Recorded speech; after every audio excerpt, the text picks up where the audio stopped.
안녕하십니까 성도 여러분. 오늘 말씀은 사사기 6장 12절입니다. 여호와의 사자가 기드온에게 나타나 이르되 큰 용사여 여호와께서 너와 함께 계시도다. 어느 날 여호와의 사자가 이분이 누군지는 나중에 또 이야기할 기회가 있겠습니다만 기드온에게 나타났습니다. 그리고 뭐라고 말씀하셨냐면 우리가 함께 읽은 대로 큰 용사여 여호와께서 너와 함께 계시도다 라고 얘기를 했습니다. 오늘 우리는 기드온의 입장에서 한번 이야기를 진행해 보려고 합니다. 어느 날 그의 앞에 누가 나타났다고요? 여호와의 사자가 나타났습니다. 그리고 나에게 이야기하는 겁니다. 큰 용사여 여호와께서 너와 함께 계시다. 여러분, 이 말을 들었을 때 기드온의 느낌이 어땠을까요? 한번 생각해 보시죠. 자, 1번 기분이 좋았다. 2번 어이가 없었다. 여러분이라면 어떠셨을까요? 1번일까요?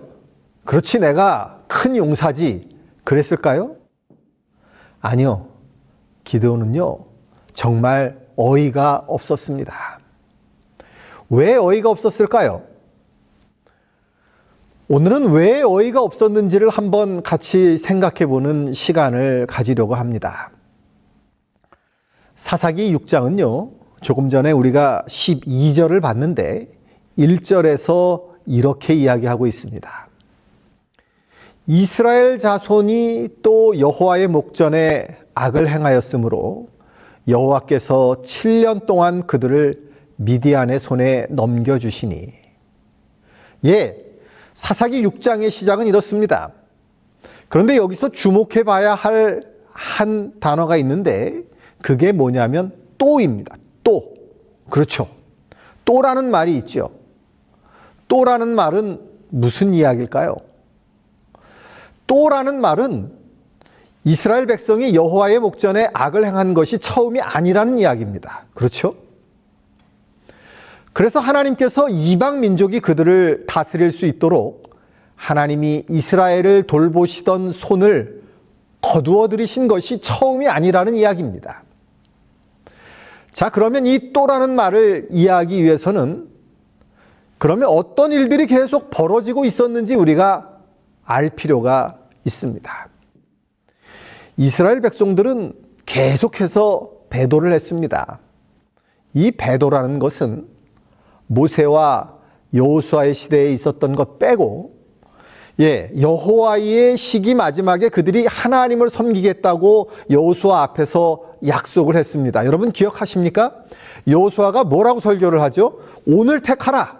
나와 내 집은 여호와를 섬기겠다. 이렇게 말을 했죠.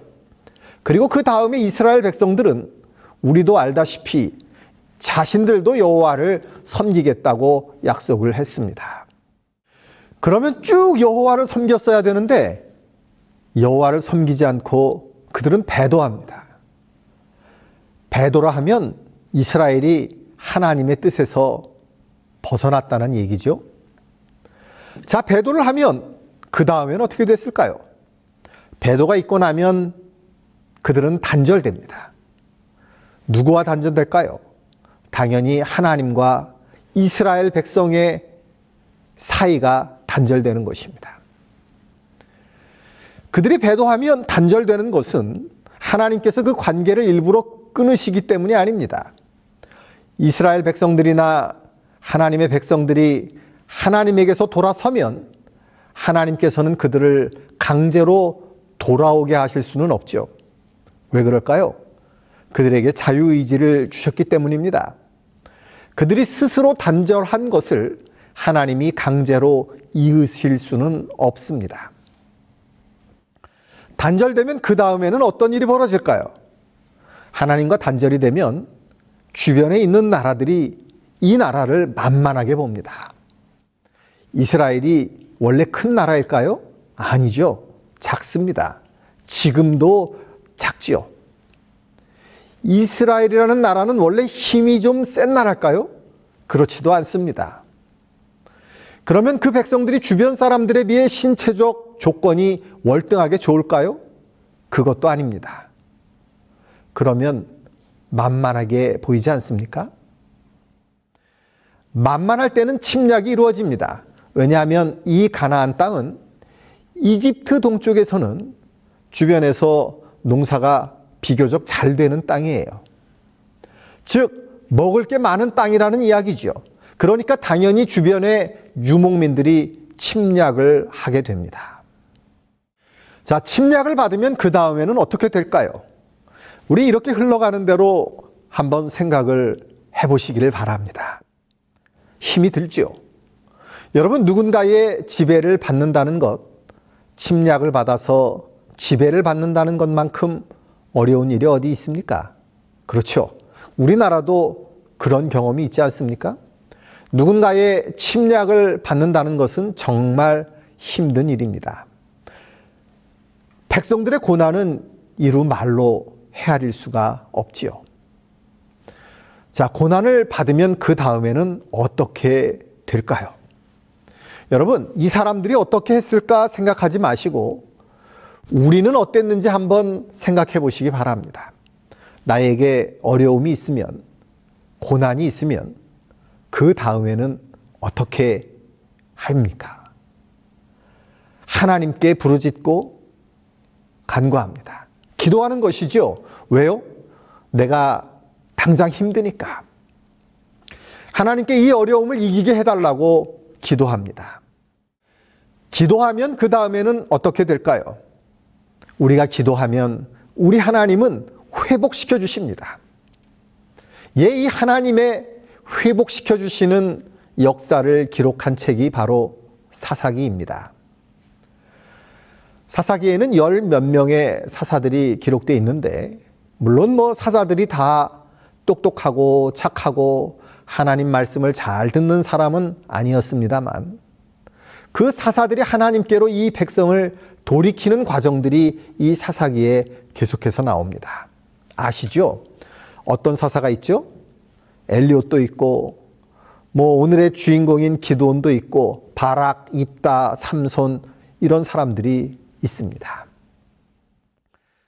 그들이 하나님의 은혜로 이스라엘 백성을 회복시키면 그 다음에 쭉 가면 좋은데 그 다음에 또 어떻게 될까요?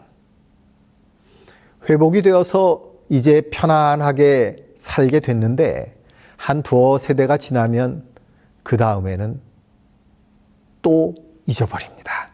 하나님이 우리를 돌보아 주신 것을 잊어버립니다. 하나님의 은혜를 잊어버립니다. 잊어버리면 뭘 하게 될까요? 배도를 합니다. 그래서 이런 여러 단계들이 뱅글뱅글 돌아가는 그 역사가 바로 사사기의 역사입니다. 왜 이런 순환이 계속될까요, 여러분? 한번 생각해 보시죠. 왜 이게 계속될까요? 한번 회복되면 쭉 가면 좋은데 왜 이게 계속될까요? 조금 잘 나가는 것 같고 조금 편안해지면 그 다음에는 하나님이 나를 돕지 않으셔도 될 것 같아요. 그래서 조금 편안해지면 하나님이 주신 방법이 아니라 내 머리, 내 생각으로도 뭔가 할 수 있을 것 같아요. 그리고 내 힘으로 뭔가 해보면 할 수 있을 것 같아요. 그래서 스스로 계획을 합니다. 그리고 스스로 결과를 낼 수 있다고 생각합니다. 그런데 현실은 그렇지 않고 자기들의 머리로 생각해서 그 길을 걸어가면 또 어디에 있는 걸 자각하게 될까요? 바로 배도하고 있는 자신을 발견하게 되는 것입니다. 여러분 혹시 마이크 타이슨이라는 사람은 아십니까? 유명한 운동선수지요. 물론 지금은 나이를 먹어서 은퇴하기는 했지만 한 시대를 풍미한 사람입니다. 그런데 이 사람은 말이 유명한 사람이 아닙니다. 뭐가 유명한 사람이죠? 주먹이 유명한 사람이죠. 1985년에 데뷔를 해서 연전연승을 하는데 1986년 11월 26일에 21살에 WBC 세계 헤비급 챔피언이 됩니다. 이 사람이 별명이 뭔지 아시죠? 핵주먹입니다. 주먹 한 방이 핵 한 방하고 같다는 이야기죠. 물론 뭐 과장이지만 어쨌든 그런 사람입니다. 이 사람이 프로복싱에 데뷔한 이후에 무려 37게임을 한 번도 안 지고 계속 이겼습니다. 그 가운데에서 19번을 계속해서 KO승으로 이끌어낸 사람입니다. 그러니까 뭐 복싱에서는 어마어마한 사람이라고 할 수 있죠. 그런데 이 사람이 주먹이 아니라 유명한 말을 했습니다. 이 사람 말 중에서 아마 제일 유명할 겁니다. 들어보신 분도 계시리라고 생각합니다. 뭐라고 얘기했을까요? 누구나 그럴듯한 계획을 가지고 있다. 한 대 쳐맞기 전까지는. 여러분, 자기 앞에 서는 사람이 누구나 다 계획이 있다는 겁니다. 뭐 하기 전에는요? 한 방 맞기 전에는. 아, 내가 계획한 게 계획대로 되는 게 아니구나 하는 것을 한 대 맞아야 알게 된다는 이야기죠. 이스라엘 백성들이 그랬어요. 자기들이 계획을 세우길 원했죠. 그리고 자기들의 길을 스스로 결정하기를 원했습니다. 한 방 얻어맞기 전까지는요. 한 방 맞아야 제정신을 차리는 거죠. 2절부터 이렇게 이야기합니다. 미디안의 손이 이스라엘을 이긴지라. 이스라엘 자손이 미디안으로 말미암아 산에서 웅덩이와 굴과 산성들을 자기들을 위하여 만들었으며. 여러분, 이게 무슨 얘기냐면 하나님의 백성들이 하나님이 주신 성이 있어요. 그렇죠? 여호수아 시대에 12지파에게 각 성을 분배해 주지 않았습니까? 그 성을 분배해 준 것은 당연히 성에서 살라는 말씀이었는데 이스라엘 백성들이 하나님의 말씀대로 살아가지 않았을 때 그들은 성에서 잘 사는 것이 아니고 어디에 가서 살아요? 산에 가서 웅덩이를 파고 굴에 가서 살았다는 이야기입니다. 임시로 산성을 만들고, 산성이라고 번역되어 있지만 어쩌면 뭐 산채 정도일 수도 있습니다. 그저 지들끼리 모여서 살고 있는 조그만 부락이라고 이야기할 수 있겠죠. 왜 그들은 성에서 안 살고 산에 올라갔을까요? 적군이 쳐들어오니까 그랬습니다. 임시로 그들은 올라가서 거기서 웅덩이 파고 굴 파고 거기서 살았다는 것입니다. 이것이 누구의 생각의 결과였을까요? 내 생각에는 이렇게 하면 더 좋을 것 같아 라고 생각한 결과였습니다. 그 결과가 바로 하나님이 주신 성에서 사는 것이 아니라 웅덩이와 굴에 가서 살게 됐다는 것입니다. 여러분, 사람들 다 똑같습니다. 한번 보십시오. 하나님께서 최고의 거처를 만들어 주신 게 누구였을까요? 바로 우리의 조상 아담과 하와였습니다. 맞죠? 에덴 동산 최고의 거처에서 살았는데 두 사람이 생각합니다. 하나님 생각보다 내 생각이 더 맞을 것 같아.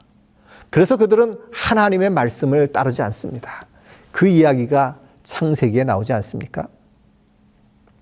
그리고 결국 그들은 하나님이 주신 거처가 아니라 그곳에서 쫓겨나서 하나님께서 주신 거처 밖에서 살게 되더라는 이야기입니다. 여러분, 이제 우리는 우리들 스스로의 삶을 생각해 보아야 합니다. 우리 한 사람 한 사람의 삶도 사실은 하나님이 가지고 계시는 계획이 있습니다. 그런데 문제가 뭐냐면 우리는 항상 비교합니다. 내 생각과 하나님의 생각을 비교합니다. 그리고 어느 게 더 좋을지를 비교합니다. 그리고 가끔씩, 아주 가끔씩일 수도 있습니다. 어느 쪽을 선택해요? 슬그머니 내 생각을 선택하는 경우가 있습니다. 그런데 여러분, 하나님의 생각이 아닌 내 생각을 선택할 경우에 산으로 가게 됩니다. 산으로 간다고요. 우리 속담에도 그런 이야기 있지 않습니까? 산으로 간다고요. 여기 정확하게 표현되어 있습니다. 그들이 산으로 갔다. 그리고 웅덩이와 굴에서 살게 되었다. 이렇게 이야기하고 있습니다. 3절에 보면 이런 말씀이 있습니다. 이스라엘이 파종한 때면 미디안과 아말렉과 동방 사람들이 치러 올라와서 진을 치고 가사에 이르도록 토지 소산을 멸하고 이스라엘 가운데 먹을 것을 남겨두지 아니하며 양이나 소나 나귀도 남겨두지 아니하니 이는 그들이 그들의 짐승과 장막을 가지고 올라와 메뚜기 떼같이 많이 올라오니 그 사람과 낙타가 무수함이라. 그들이 그 땅에 들어와 멸하려 하니 이스라엘이 미디안으로 말미암아 궁핍함이 심한지라. 이에 이스라엘 자손이 여호와께 부르짖었더라. 여러분, 아까 이야기했던 간구가 나옵니다.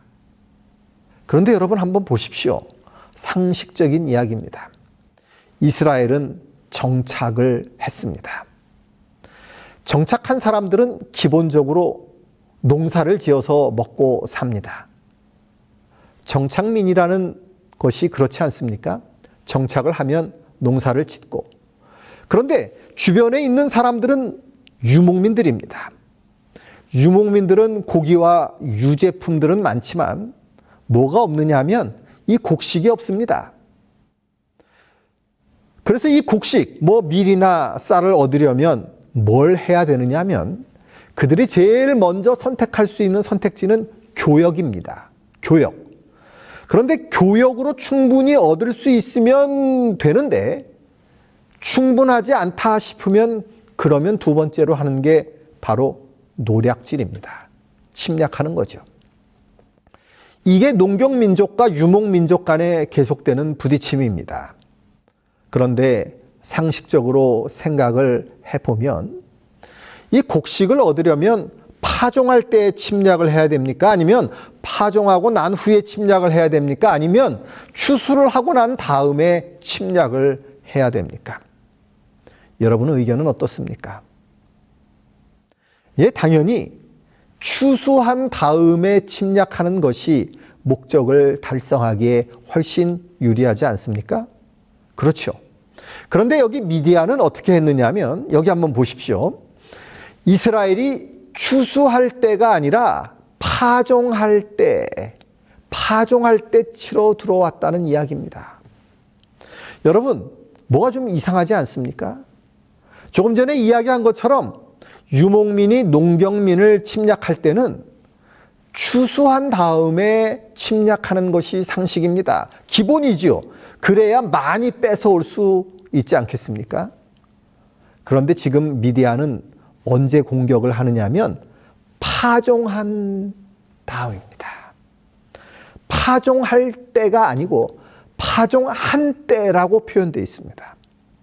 그렇다면 뭐가 다 끝났다는 이야기냐면 파종이 끝났다는 이야기죠. 파종이 끝났다는 이야기는 이제 농부에게는 먹을 것이 없다는 이야기입니다.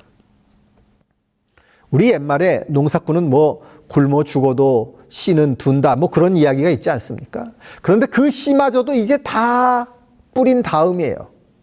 지금 가지고 있는 것은 정말 다음번 거둬들일 때까지 겨우 먹고 살 수 있는 것 외에는 아무것도 없는 그 시간에 쳐들어왔다는 이야기죠.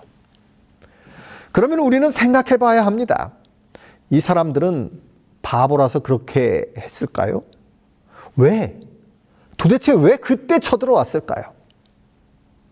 왜 추수하고 난 다음이 아니라 파종한 후에 쳐들어왔을까요? 그들의 목표가 곡식을 뺏어가는 게 아니라는 이야기입니다. 그렇죠? 목표가 곡식을 뺏어가는 거라면 당연히 파종할 때가 아니라 추수한 때에 쳐들어와야 됩니다. 그러면 이 사람들의 목적은 뭐였을까요? 그 다음을 보십시오. 토지 소산을 멸하여 이스라엘 가운데 먹을 것을 남겨두지 않고 양이나 소나 나귀도 남기지 않고. 여기에 그들의 목표가 나옵니다. 그들이 이 땅에 들어와서 하려 했던 것은 이스라엘 백성을 멸망시키려고 하는 것이었습니다. 그러니까 이 사람들의 그 미디안의 목표는 뭔가를 좀 더 뺏어가겠다 그런 것이 아니고 이 사람들의 목표는 하나님의 백성들을 다 멸망시키겠다고 하는 것이었습니다. 그러니까 이 사람들을 굶어 죽게 하기 위해서 쳐들어왔다는 이야기입니다. 성경에서 씨는 무엇으로 상징이 되느냐 하면 씨는 말씀이다, 이런 이야기가 있지 않습니까? 그래서 농부는 씨를 뿌립니다. 이제 그 씨가 남아있지 못하게 하겠다는 것이 사탄의 목표였다는 거죠. 그래서 하나님의 말씀이 그들 가운데서 결실을 얻지 못하도록, 정확하게는 다음번 뿌릴 씨가 남아있지 못하게 하기 위해서 하나님의 백성을 치러 들어왔다는 것입니다. 이 부분을 우리 재림교회 성경 주석은 이렇게 말합니다. 미디안 족속들은 씨를 뿌리지 못하게 하고 수차례 습격을 해서 땅을 쓸어버리고 농작물을 몰수하고 모든 가축들을 쫓아냈다. 그들은 농부들이 다시 돌아와서 땅에 씨를 뿌리지 못하게 하기 위하여 그 일들을 했다. 하나님의 백성들을 완전히 말살시키겠다는 겁니다. 이 말을 다시 이야기하면 하나님의 백성들이 언제야 하나님께 부르짖습니까? 끝까지 가야 부르짖는다는 겁니다. 조금만 더 일찍 부르짖었으면 하나님이 조금 더 일찍 구원해 주셨을 텐데, 꼭 자기에게 더 이상 방법이 없을 때까지 버티는 것이 사람입니다. 그래서 하나님도 그때까지 하나님의 역사를 이루시지 못하시는 거예요. 이스라엘 백성들이 끝까지 가야 부르짖었다는 것입니다. 여러분, 우리는 어떻습니까? 끝까지 가서 더 갈 데가 없어야 하나님을 부르지 말고 날마다 하나님께 부르짖는 주님의 백성들이 되시기를 간절히 바랍니다.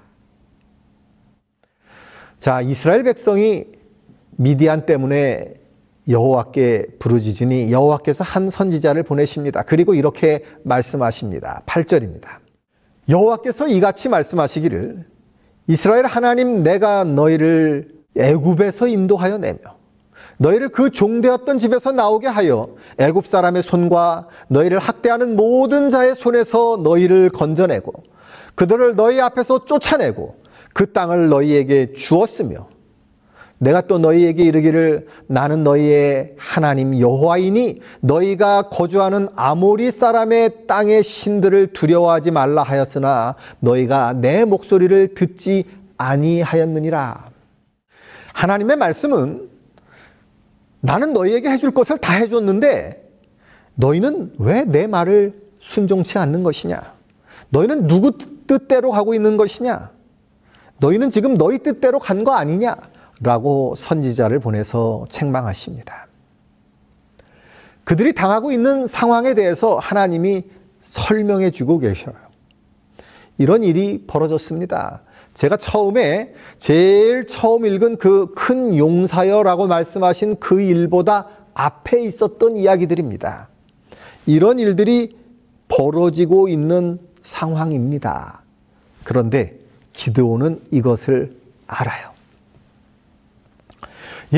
미디안이 침략해서 자기네 동네가 폐허가 됐고 하나님께 간구했더니 하나님이 선지자를 보내셔서 야, 너희가 내 말을 안 들으니까 이렇게 됐지라고 말씀하신 이야기까지 다 들었어요.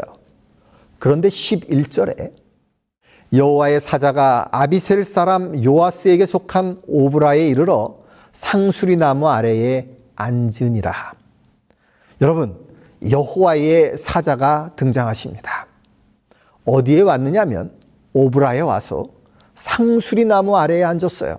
그런데 마침 요아스의 아들 기드온은 미디안 사람에게 알리지 아니하려 하여 밀을 포도주 틀에서 타작하고 있었다고 말합니다. 여러분, 밀을 포도주 틀에서 타작하다니 이게 정상입니까? 이상합니까? 이 당시에 대표적인 두 가지 농산물이 하나는 밀이고 하나는 포도입니다. 그런데 밀은 어디서 타작을 해야 되느냐면 넓은 들판에서 타작하는 것입니다. 포도주는요, 포도주 틀이라는 곳에 들어가서 밟는 것입니다. 여러분 가운데 포도주 틀을 보신 적이 없으신 분이 계실 것 같아서 제가 최근에 고고학적 발견을 한 사진 하나를 가져왔습니다. 예, 이게 최근에 연합뉴스에 나왔던 이스라엘에서 발견된 포도주 틀입니다. 여러분, 이 포도주 틀이 있는 곳을 보시면 이게 집 안이라는 것을 알 수 있어요. 그렇죠? 예, 이게 지금 지붕이 있었는데 지붕이 없어진 것입니다. 왜냐하면 땅을 파서 유적 발굴을 한 것이니까요. 지붕은 없어진 것이고 그 틀 안에 포도를 넣고 이것을 압착해서, 다른 사진을 보시면 여기 가운데 오목한 부분이 있지 않습니까? 압착하면 그 즙이 이리로 흐르겠죠. 그러면 그것을 떠가지고 포도즙을 얻는 것입니다. 이것이 지금 이스라엘의 텔아비브 남쪽에서 발견된 것인데, 정확하게 이야기하면 그 당시에 요빠 지역이라고 말할 수 있겠죠. 그러니까 포도즙 틀이라는 것은 기본적으로 이게 실내입니다. 창고 같은 곳에서 그것에 포도를 넣고 그것을 밟아서 즙을 짜내는 것이죠. 그러면 밀 타작은 어디서 하는 거냐? 예, 여러분, 이렇게 했습니다. 온 마을 사람들이 다 모여서 소 뒤에다가 이 썰매 같은 것, 넓은 널판지 같은 것을 놓고 그 위에 사람들이 타고 있죠. 왜 타고 있는지 아실 것입니다. 무게를 좀 실어가지고 이렇게 수확한 밀 위로 다니면 밀 껍질이 벗겨지는 것이죠. 이렇게 넓은 곳에서 잔치를 하면서 타작을 해야 하는 것입니다. 그런데 이 성경을 보니까 장소가 바뀌었어요. 그렇죠. 어디서 뭘 했다고요? 포도주 틀에서 밀을 타작했다는 것입니다. 왜 그랬을까요? 바로 앞에 이유가 나옵니다. 미디안 사람에게 알리지 아니하려 하여. 요게 포인트입니다. 그러니까 넓은 데서 잔치를 벌려놓고 밀타작을 해야 하는데, 그렇게 하면 어떻게 돼요? 미디안 사람들이 와서 그걸 다 빼앗아 갈 것 같으니까 이 사람이 겁이 난 거예요. 겁이 나서 밀을 조금 수확해가지고 포도즙 틀로 그것을 가지고 가서 거기서 털고 있는 것입니다. 밖에서 해야 되는데 그걸 실내에서 하는 것입니다. 그런데 여러분, 타작이라는 게, 타작을 하면 어떻게 될까요? 온 먼지가 다 일어납니다. 그 밀기울이 날리고 먼지가 날려서 그것을 다 뒤집어 쓸 것입니다. 그러면 퇴퇴 침을 뱉어가면서 타작을 해야 하는 것이죠. 자기 신세를 한번 생각해 보세요. 넓은 들에 나가서 기분 좋게 바람 맞으면서 이걸 해야 되는데 포도즙 틀에 들어가서 조용조용 하고 있는 거예요. 왜요? 무서워서. 무서워서. 답은 그거 한 가지입니다. 너무 무서웠습니다. 부조와 선지자는 이 부분을 이렇게 말합니다. 기드온은 그때에 밀을 타작하고 있었다. 소량의 곡식을 감추어 두었으나 그는 그것을 감히 보통 타작마당에서 타작할 수 없었다. 그는 그것을 포도주 틀 가까운 곳에서 타작하였는데 이는 포도가 익을 계절이 아직 멀었으므로 그때는 포도원이 거의 주목을 받지 않는 까닭이었다. 그러니까 포도가 익을 철이 아니라서 이 포도주 틀은 미디안 사람들의 눈에서 벗어나 있었고, 게다가 실내였으니까 미디안 사람들의 행패를 피할 수 있을 것 같으니까 밀을 포도주 틀에 가지고 가서 그것을 타작하고 있었다는 겁니다. 자, 여러분, 이런 상황들을 우리가 쭉 생각하면서 첫 번째 성경절을 다시 한번 생각해 보십시다. 여호와의 사자가 기드온에게 나타나서 뭐라고 이야기합니까? 큰 용사여. 여러분, 이게 놀리는 거 아닙니까? 놀리는 거예요. 기드온 입장에서는. 내가 지금 무서워서 숨어서 이 짓을 하고 있는데 이런 나한테 와서 큰 용사라고 하니 얼마나 황당했을까요? 기드온은 이 큰 용사라고 하는 호칭이 얼마나 부담스러웠을까요? 아, 이거 뭐 나 어려운 거 시킬 것 같은데, 이런 느낌이 있죠. 잘한다고 추켜 세워놓고는 그 다음에 뭔가 좀 힘든 거 시킬 것 같은 그런 느낌. 그런데 우리는 이 말에서 어디에 초점을 두느냐가 중요함을 깨달아야 합니다. 기드온은 이 말을 들으면서 내가 큰 용사라고 여기에 초점을 맞췄습니다. 그런데 그 하나님의 사자의 초점은 어디에 있었는지 아십니까? 여기 있었어요. 여호와께서 너와 함께 계시도다. 여러분, 초점을 잘 맞춰야 됩니다. 우리는 큰 용사에 초점을 맞추기가 쉬워요. 왜냐하면 우리는 어떤 일을 하는 것이 사람이라고 생각하기 때문입니다. 어디 좀 훌륭한 사람, 힘 있어 보이는 사람, 센 사람, 용사처럼 보이는 사람, 그런 사람이 우리 앞에 있는 문제를 해결해 줄 수 있을 것 같아 보이잖아요. 그런데 하나님께서 관심을 가지고 계시는 것은 큰 용사가 아니에요.